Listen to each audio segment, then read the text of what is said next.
Alright, so this review is coming in a bit late. It's taken me a bit more than a month. In fact, I should really put a caveat from now on that the reviews will come in whenever I get done with a book. I'm a bit of a slow reader, and I've had a lot going on. In fact, my own book, Two Gun Heart, which was about Al Capone's long-lost brother who was a prohibition officer, just came out last month. Been busy promoting that, finishing that, etc., etc.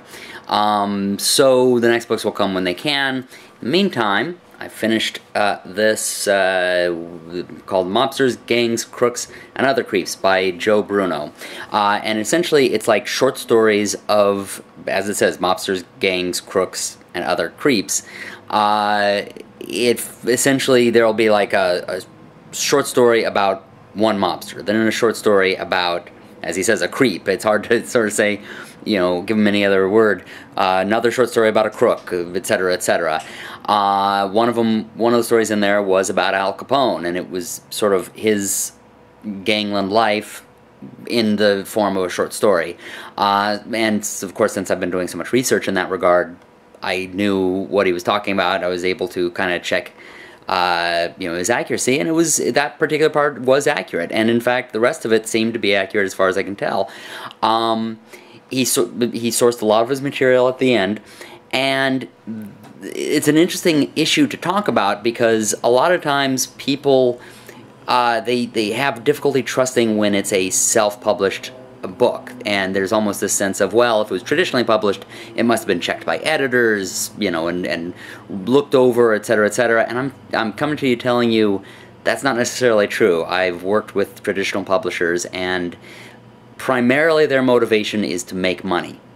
And so if they see something that, well, it's questionable as to whether that's a fact, but it'll make money, put that in. If there's something that is definitely accurate but isn't likely to, you know, it isn't very politically correct, or they don't particularly like it, or their ego is in the way and they're just like, oh, well, we don't want it, or worse of all, it won't make as much money, they'll have a tendency of taking that out. So it's not as though they're necessarily completely accurate either. It really comes down to, you have to question, what is the motivation of this author, what is the motivation of who's publishing this. If it's self-published, you're actually kind of ahead of the curve, because this is a person who felt so strongly about this subject that they were willing to spend a lot of their time, take a big risk, and usually not make very much money to give you this information. You know, and then you can research the person and how much credibility do they have, what are the other things they've written, etc., etc. When it's a traditionally published thing, yes, you have editors, but remember, their motivation is to make money, so take it for what it's worth. In this case, one of the things that gave it some credibility is the same thing as kind of a little bit of a criticism on this particular book. He uses a lot of slang as he writes, Joe Bruno, the author. There are a lot of times, as you can even say in the title, Mobsters, Gangs, Crooks, and Other Creeps, you know, a lot of times he doesn't use as much professional author language, if that makes any sense. You know, there's a lot of times where he uses kind of almost gangster slang, which gives you feeling that maybe he was involved in that world somehow. I don't know, I don't have any idea of his past, but it's just the way he writes sounds very much like that, which gives him some credibility, but at the same time also is somewhat distracting in terms of the writing style, etc. But that being said, it's a lot of interesting stories. I lived in New York for a while. This is Volume 1, New York City, so I get the idea he has volumes on different cities, that sort of thing. And one thing I always discovered about New York was that there was very much of a sense of, well, we've had this perfect city with all these perfect things, and I know that there were some things that were things to not be completely proud of, and this book shows that underworld and shows some of those things, particularly a lot of the racism which happened, which that was one of the funny things when I was there. A lot of the locals loved to criticize you know, the South and other places where there's all this racism, and this book really shows how there's probably more racism there than there's ever been anywhere else. It's not a slam on New York or anything like that, but it shows this other side that the tourist books are not going to show you. So take a look for this book. It's on Amazon. I don't know what other readers it's on, but I know it's at least on the Kindle.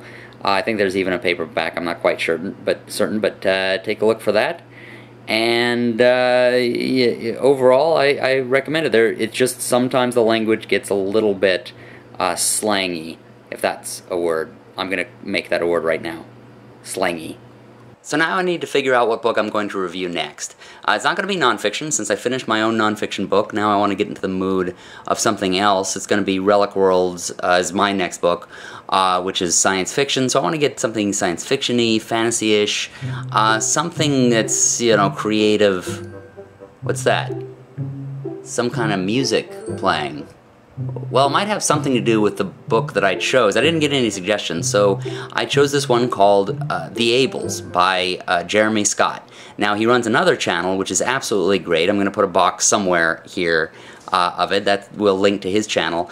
He does this thing called CinemaSins, and one of the best shows is this thing called Everything Wrong With.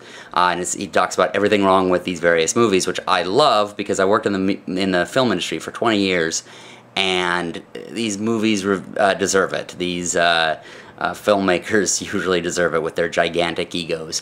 And he's spot on. He notices very interesting details, that sort of thing. So if somebody can notice that many details in movies, he's probably going to do a really good job with this book. However, since he you know, always finds the sins and the problems in all these other movies, it leads me to, I'm just going to have to do that same thing with the book. So I will find every little detail. I doubt I'll be quite as observant as him, but let's hope for the best. And I will have to start the sin counter. Let's begin it right now.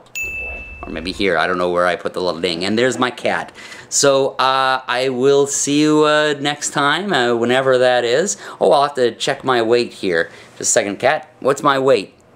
She's sniffing out my weight, gonna try to figure it out. Alright, cat, okay, before she eats my hair, I better go and check my weight here.